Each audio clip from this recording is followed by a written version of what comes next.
خیرات کرنے والے کے لیے دنیا و آخرت میں 6 نعمتیں۔ شیخ احمد جان رحمۃ اللہ تعالیٰ فرماتے ہیں کہ خیرات کرنے والے کے لیے 6 انعامات ہیں، 5 دنیا میں اور 1 آخرت میں۔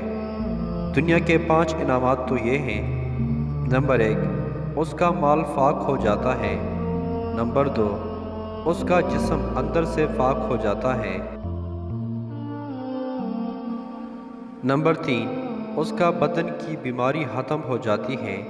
نمبر 4، ہمیشہ اللہ کا ذکر اس کی زبان پر جاری ہوتا ہے۔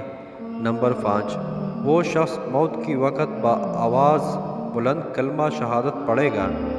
آخرت میں یہ ہے کہ قیامت کے دن جب تمام لوگ اللہ تعالیٰ کے سامنے حساب کے لیے حاضر ہوں گے اور آفتاب سوا نیزے پر ہوگا، وہ شخص اپنی خیرات کے سائے میں رہے گا۔